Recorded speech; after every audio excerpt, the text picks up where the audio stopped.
Now children, let us derive the relation between current and drift velocity, and of course along with that derivation of Ohm's law.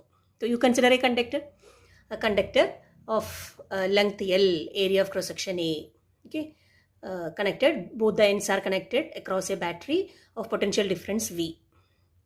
So an electric field will be developed within the conductor, and under the influence of this electric field, the free electrons, they will start to move from one end to the other end, against means in the opposite direction of the existing electric field, okay, and they will move say with an average velocity, drift velocity, which we have discussed already, okay. So the electric field developed, E, we know this already, we have studied, E is equal to V divided by L, and मान लो N is the number density, number of electrons per unit volume.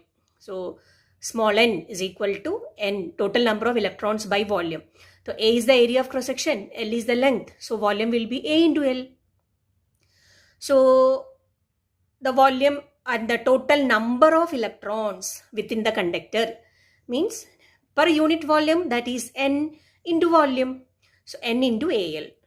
And if E is the electronic charge, the total charge Q is equal to total number of electrons into charge of a single electron.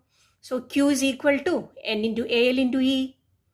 And the time required for the electron to move from this one end to the other end means to cross a distance L, and the average velocity is Vd. So the time, we know that velocity equal to distance by time. Time is equal to distance by velocity. So T is equal to L divided by Vd. Now in the expression current, we know current is the rate of flow of charge. So I is equal to Q by T. Substitute for Q, N into L into E divided by T. T is L divided by Vd. Okay. So this L is getting cancelled, and I is equal to N E A Vd. The very important relation, 3-mark question used to ask children. I is equal to N E A Vd. Relation between current and drift velocity. Okay. Now earlier we have derived the expression for Vd, drift velocity. Vd is equal to E by m into tau. E is the electronic charge, E is the capital E is the electric field developed, m is the mass, and tau is the relaxation time. And instead of E, I am going to substitute as V by L. So E, V by L, m into tau. And I am going to substitute this expression for Vd in this relation. So I is equal to NEA. Instead of Vd, I have written EV by ml into tau. And just rearrange V by I have written. So V by I is equal to ml divided by ne square tau into A, or V by I. We know that at a particular temperature, when you keep the temperature constant, m constant, L constant, N, E, tau, all are constant values. So V by I is equal to m by ne square tau into L by A. See, all these are constant at a particular temperature.